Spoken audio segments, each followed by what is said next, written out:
та өнийг ямар ч хэрэггүй хог гэж бодож байна уу? Тэгвэл яг одоо миний танд ирж өгөх түүхийн эзэн энэ эмэгтэй хувьд эдгээр зүйлс нь хог биш юм уу? Сайн байцгаана уу? Өнгө нэмийн төслийн үүсгэн байгуулагч Амгалан Эрдэнэ. Хүн хоногт 300 г-ийн аягаар 3 удаа хоолоход ихтэл 1 кг хоолыг иддэг байна. Гэтэл түүнээс гарах хог хаягдлын хэмжээ 2.5 кг гэж боддоо. Яг үүнээс үүдэн Монгол улсын нийт хог хаягдлын хэмжээ өнөөдөр 3.5 сая тонн хүрээд байна.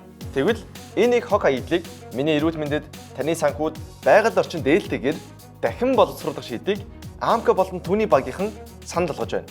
Тэд үүсгэн байгуулагдсанаас хойш өнөөдрийг хүртэл 1655 тонн хог хаягдлыг ангилж дахин боловсруулах үйлдвэрт нийлүүлж чаджээ.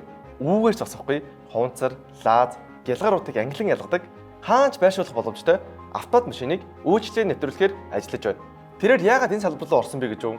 Түүнийг жаахан байхад эдрийн голын ойролцоо хогийн цэг байдагт имзэглэн тэдгээрийг цэвэртхийг хүсдэг байх юм байж л дээ. Удалгүй АМК оюутан болж Улаанбаатар хотод иртэл бүр их хогийн асуудалтай нүүр тулсан байна.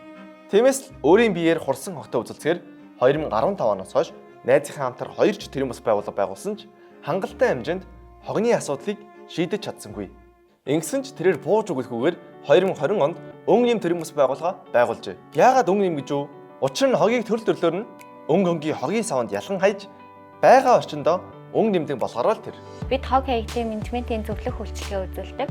Мөн дээрэс нь хүмүүсээс үүсэж байгаа хамгийн их дахин боловсруулах боломжтой 3 төрлийн хаягдлыг цуглуулах автомат машин бүтээсэн байгаа. Тэгээд эх ондоо энэ хоёр үйлчилгээгээр хамгийн багадаа 800 тонн дахин боловсруулах боломжтой хаягдал цуглуулад дахин боловсруулах үйлдвэрүүдтэй нийлүүлэхээр төлөвлөж ажиллаж байна. Энэ гэлгарууднаас ихэд 100% битүүрсэлтэй нөхөн жолонгийн таталгааг хийсэн байна. Ингэснээр гэр оролцол эрүүл хөрстэй амьдрах боломжоор нь хангаж байна. Энэ мэтчлэн нэг бохирдлыг нөгөө бохирдлоор шидэж хүмүүс зөв дадлыг түгээсээр байна. Амьдарч буй орчиндөө өнгө нэмж ээлтэй амьдрахыг хүсдэг хэн бүхэн өнгө нэмийн сошиал сургуулиар зочлоорой.